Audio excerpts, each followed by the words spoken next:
Class 6 बेटा, इससे पहले मैं आपको पिछले वाले लेक्चर में पढ़ा चुकी हूँ। आज हम यहाँ से पढ़ेंगे। हुई वीरता की वैभव के साथ सगाई, झांसी में ब्याह हुआ, रानी बन आई लक्ष्मीबाई झांसी में, राजमहल में बड़ी बधाई, खुशियाँ छाई झांसी में, सुभट बुंदेलों के विरुद्धावली सी वह आई झांसी में। इन पंक्तियों में कवित्री कहती है कि जब रानी, जो झांसी की रानी है लक्ष्मीबाई, उनका विवाह गंगाधर के साथ तय होता है तो सब लोग कहते हैं कि वीरता की सगाई धन दौलत के साथ हुई, क्योंकि रानी लक्ष्मीबाई बहुत वीर थी और जो गंगाधर राव थे वो बहुत धन दौलत वाले थे। सबने ऐसा कहा कि गंगाधर और जो रानी लक्ष्मीबाई वीरांगना है वो दोनों धन दौलत से परिपूर्ण। और झांसी की रानी विवाह के बाद झांसी में आ जाती हैं, सारी झांसी खुशियाँ मनाती है, राजमहल में बधाइयाँ गाई जाती हैं और जो बुंदेलखंड के राजा हैं, बुंदेलखंड के जो लोग गायक हैं वो उनका गुणगान करते हैं। ऐसा लगता है जैसे मानो कि चित्रा को पति के रूप में अर्जुन मिले हों या दुर्गा को शिवजी मिले हों। आगे कवित्री कहती है कि लक्ष्मीबाई ने महलों में आकर एक नया जीवन शुरू कर दिया। उनके आते ही महलों में प्रसन्नता छा गई, जैसे चारों ओर उजाला फैल गया हो। परंतु भाग्य को यह ज़्यादा दिनों तक मंजूर नहीं था। समय की गति ऐसी थी कि लक्ष्मीबाई के जीवन में दुख की काली घटाएं छाने लगी। रानी के जो पति थे गंगाधर राव, वो बीमारी के कारण उनकी असमय में मृत्यु हो गई और रानी विधवा हो गई। शस्त्र चलाने वाले हाथों में अधिक समय तक चूड़ियाँ नहीं रह पाई क्योंकि वो विधवा हो गई। लक्ष्मीबाई को दुख देने में विधाता को जरा भी दया न आई। राजा निसंतान ही मर गए, उनकी कोई संतान नहीं थी। झांसी की रानी गहरे शोक में डूब गई। तो फिर कवित्री कहती है कि हम लोगों ने सुना है लोक गायकों के मुख से कि जो झांसी की रानी है वो रानी मर्दों की भांति युद्ध करने में सक्षम थी। इसके बाद फिर जब झांसी के राजा की मृत्यु हो जाती है गंगाधर राव की, तो जो झांसी का जो वंश था उसको चलाने वाला आगे कोई नहीं था क्योंकि उनकी कोई संतान नहीं थी। और अंग्रेजों ने एक ऐसा नियम बनाया था कि जिस राजा के पास कोई वारिस नहीं होता उसको वो उस राज्य को अपना बना लेते हैं, हुकूमत करने लग जाते हैं उसके ऊपर। इसलिए उस समय जो वहाँ पर एक लॉर्ड डलहौजी था, उसने झांसी को छीनने का अच्छा मौका उसको मिला। उसने सोचा कि ये अच्छा मौका है, उसने जल्दी से अपनी फौजें झांसी में भेज दी और अंग्रेजी शासन था वहाँ उसका झंडा फहरा दिया। लावारिस झांसी के वारिस अंग्रेज बन बैठे। रानी ने आंखों में आंसू भरकर देखा कि उसकी झांसी वीरान हो गई, अर्थात बर्बाद हो गई। लक्ष्मीबाई के विधवा होने के कारण लॉर्ड डलहौजी ने अपनी वहाँ सेना भेज दी और अपना झंडा फहरा दिया। रानी की प्रार्थना का उस पर कोई असर नहीं हुआ। अंग्रेज बहुत ही अत्याचारी हो चुके थे। वे भारत में व्यापारी बनकर आए थे, लेकिन धीरे धीरे उन्होंने पूरे सत्ता संभाल ली। लॉर्ड डलहौजी को अंग्रेजी सरकार का प्रतिनिधि बनकर भारत में आया था वह लॉर्ड डलहौजी। धीरे धीरे उसने इस प्रकार अंग्रेजी शासन सत्ता का विस्तार किया कि पूरे भारत पर ही कब्जा कर लिया। बड़े बड़े राजा और नवाबों को भी उसने ठोकर मार दी। रानी दासियां बन गई और दासी महारानी अर्थात व्यापार करने वाले शासक बनते चले गए। अंग्रेज पूरे भारत में धीरे धीरे कब्जा करते जा रहे थे। राजधानी दिल्ली पर उन्होंने अधिकार कर लिया था अपना। लखनऊ को भी बातों बातों में हथिया लिया। बिठूर पेशवा को उन्होंने कैद कर लिया। नागपुर पर भी हमला कर दिया। उदयपुर, तंजौर, सतारा, कर्नाटक सब पर अपना हक जमाने लगे। सिंध, पंजाब और ब्रह्मपुत्र पर भी उन्होंने धीरे धीरे आक्रमण करके अपना उन पर अधिकार कर लिया। बंगाल, मद्रास आदि ऐसे सभी राज्य उन्होंने धीरे धीरे अपने कब्जे में कर लिए और लगभग पूरे भारत पर अपना अधिकार जमा लिया। अंग्रेज निरंतर कब्जा करते जा रहे थे। देसी राजा व नवाब अंग्रेजों के समक्ष हारते जा रहे थे। रानियां अपने महलों में बैठी रो रही थी और नवाबों की बेगमें दुख से बहुत परेशान थी। अंग्रेज उनके कपड़े, गहने, सब चीज़ें बाजारों में नीलाम कर रहे थे। उनके जो हीरे जवाहरात थे वो सब धीरे धीरे ले जा रहे थे।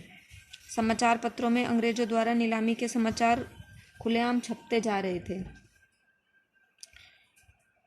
नागपुर के जेवर और लखनऊ के नौलखे हारों की बोलियां लगती थी। इस प्रकार देशी इज्जत जो विदेश के हाथों में बिक रही थी। अंग्रेजों ने पूरे भारत पर लगभग कब्जा कर लिया था। इससे देश के राजा महाराजाओं में काफ़ी गुस्सा था। झोपड़ियों में रहने वाले, महलों में रहने वाले सभी बहुत दुख भरा जीवन झेल रहे थे। वीर सैनिक जो थे हमारे देश के, वो भी अपने पूर्वजों का अपमान महसूस कर रहे थे कि हम इससे हमारे देश के जो हमारे पूर्वज हैं उनका अपमान हो रहा है। तभी सभी मिलकर सोच रहे थे कि कैसे हम अपने देश के लिए अपनी लड़ाई लड़ें, अपनी आज़ादी के लिए, क्योंकि उन लोगों को आज़ादी की कीमत समझ आ चुकी थी।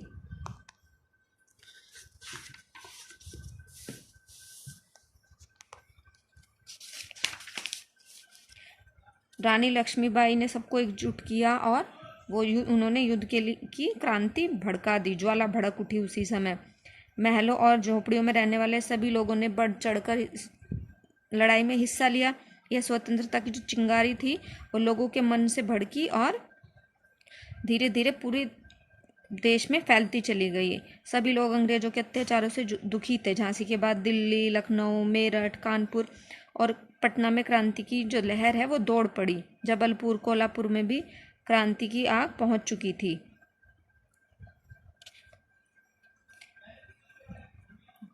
कवित्री बताती हैं कि आगे हमारे देश की जो आज़ादी की लड़ाई थी उसमें बहुत सारे जो वीर थे उन्होंने अपना योगदान दिया और अपने जीवन का बलिदान कर दिया। इनमें प्रमुख थे धुंधु पंत, तात्या टोपे, अजीमुल्ला खां, अहमद शाह मौलवी, ठाकुर कुंवर सिंह। भारतीय इतिहास में ये नाम सदा अमर रहेंगे, हम इनको कभी भूल नहीं पाएंगे। आज शायद उनकी कुर्बानी के कारण ही हम लोग आज़ाद हो पाए हैं।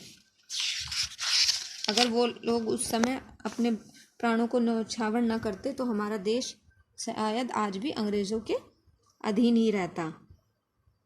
अब इन आगे जो कवित्री हैं वो बताती हैं कि जब झांसी की रानी और अंग्रेज़ों के बीच युद्ध चल रहा था तो उस समय कैसा वहाँ का माहौल था। अंग्रेज़ों ने जब भारत के अनेक रियासतों पर, राज्यों पर कब्जा कर लिया तो वे झांसी पर भी अपना कब्जा करना चाहते थे, लेकिन रानी लक्ष्मीबाई ऐसा होने नहीं देना चाहती थी। वो पुरुषों के भेष में सेना में शामिल हुई और लड़ाई लड़ने लगी। उसी समय जो अंग्रेज लेफ्टिनेंट वॉकर आ गया और वह जवानों के बीच में लड़ने लगा। रानी ने भी तलवार निकाली और दोनों में घमासान यानी भयंकर युद्ध हुआ। वॉकर युद्ध में घायल हो गया और हैरान होकर वहां से भागा।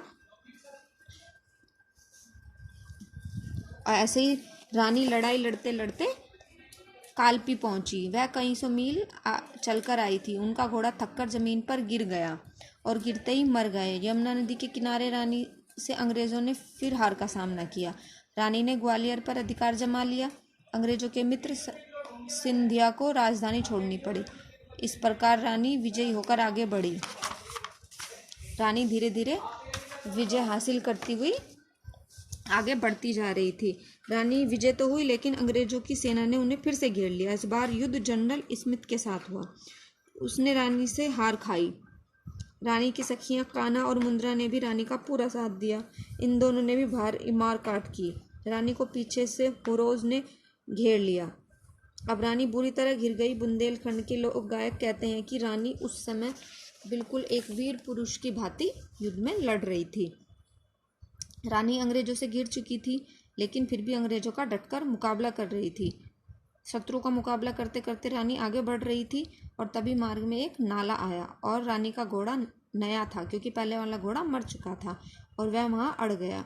इतनी देर में ही अंग्रेजों की सेना वहां आ पहुंची और उन्होंने रानी को चारों तरफ से घेर लिया। रानी घायल होकर शेरनी के समान गिर पड़ी लड़ते लड़ते और युद्ध भूमि में लड़ते लड़ते वीरगति को प्राप्त हो गई। उसे देखकर ऐसा लग रहा था कि वह जीवन भर शक्ति से लड़ी और अंत तक मृत्यु का सामना भी लड़ते लड़ते ही कर रही थी। रानी वीर गति को प्राप्त हो गई अर्थात उनकी मृत्यु हो गई युद्ध में लड़ते लड़ते। अब वह चिता पर सवार थी। उनका अलौकिक व्यक्तित्व चिता की भेंट हो गया। उनका तेज अग्नि के तेज में मिल गया। उस समय उनकी आयु केवल 23 वर्ष थी। वह एक आम महिला न होकर एक महान व्यक्तित्व वाली महिला थी। उसने सबको इस बात से अवगत कराया कि स्वतंत्रता प्राप्त करनी बहुत आवश्यक है, सबके लिए कितनी ज़रूरी है, और उन्होंने हमें एक नई राह दिखाई आज़ादी प्राप्त करने की। कवित्री आगे कहती हैं कि हम रानी के बलिदान को कभी भी नहीं भूल सकते। उन्होंने ही हमारे अंदर त्याग की भावना को जागृत किया। हम अपनी स्वतंत्रता अवश्य प्राप्त करेंगे, ये भावना उन्होंने जगाई। भले ही इतिहास चुप हो जाए, सच्चाई को फांसी लग जाए, हम विजयी अवश्य होंगे। भले ही हमें अपना सब कुछ न्योछावर करना पड़े, तुझे याद करने हेतु हमें किसी स्मारक की आवश्यकता नहीं। तू अपने आप में ही एक स्मारक है। अर्थात हम रानी लक्ष्मीबाई को कभी भी भुला नहीं सकते। उन्होंने कैसे वीर गति से अंग्रेज़ों के साथ लड़ाई लड़ी और लड़ाई लड़ते लड़ते अंत में अंग्रेज़ों के सामने उन्होंने कभी भी हार नहीं मानी और लड़ते लड़ते ही शहीद हो गई। Thank you.